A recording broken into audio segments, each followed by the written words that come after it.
Stolzberg here at Uncle Giuseppe's Marketplace with my good friend Giovanni. What are we doing?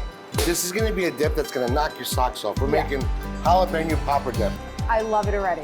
I took a little bit of cream cheese and left it at room temperature. You wanna get it semi-soft. Gotta use a little muscle. Just a little bit of muscle. And I'm gonna put in pickled jalapenos. Yum. With all the juice. I'm gonna dump it in there. It's gonna help break up that cream cheese and help me mix it. I love jalapeno. The spicier the better. We're gonna throw in bacon.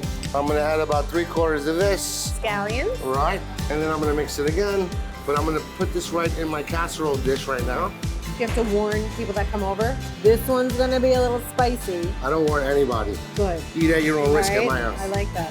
Monterey Jack cheddar blend. We're gonna put it all over the top. That's gonna be ooey gooey. Take the rest of this bacon here. I'm gonna put that on top. I mean, I would eat this just like that. Right? Give me a spoon. Put it on a bagel or something, right? Done. Top it with more jalapenos. See, there's your warning to guests. There's your warning. See that? Now, this is gonna go in the oven for about 15 minutes Okay. at 350, 375. Oh boy. Look at that. That's what we're talking about. Right? Jalapeno popper dip. Head to our website, eastsell.com. You'll find the recipe there. Oh, we just went for it. Uh-huh. It's on.